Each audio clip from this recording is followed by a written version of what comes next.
আমি কি মজা করার জন্য আসছি? হ্যাঁ, দাওয়াত দিয়ে কি নাটক করার জন্য নিয়ে আসছেন? আপনার সমস্যা কোথায়? না, ও আমাদের আমাদের মানুষ, আপনি আমাদের মেহমান। হ্যাঁ, ও তো তাহলে রং কথা বললো কেন? এতক্ষণ কই আসছিলেন আপনি? তাই সাইড থেকে বলছে, কেন বলবে? বলছে তাতে আপনি কি সমস্যা? কেন বলবে?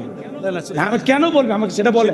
বলা ঠিক নয়। হ্যাঁ, দিতে চাচ্ছি। দিতে বলেন, আমি দিয়ে যাচ্ছি তো। আপনি বলেন। ও তো চাপা মারলো, আমি 50,000 দিয়ে মই দিবের ভাবি, আমার 30 সেকেন্ড লাগবে টাকা দিতে।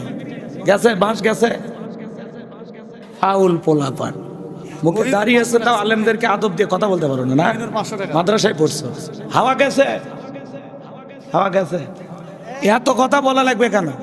এ চাচা আপনার আবার কি আছে? আমার 30 সেকেন্ড লাগবে টাকা দিতে। আমার কথা শোনেন, ওয়াজ শুনতে আসছেন না, তো বক্তার সাথে ফাজলামি করেন কে? আমি কি মজা করার জন্য আসছি? হ্যাঁ, দাওয়াত দিয়ে কি নাটক করার জন্য নিয়ে আসছেন?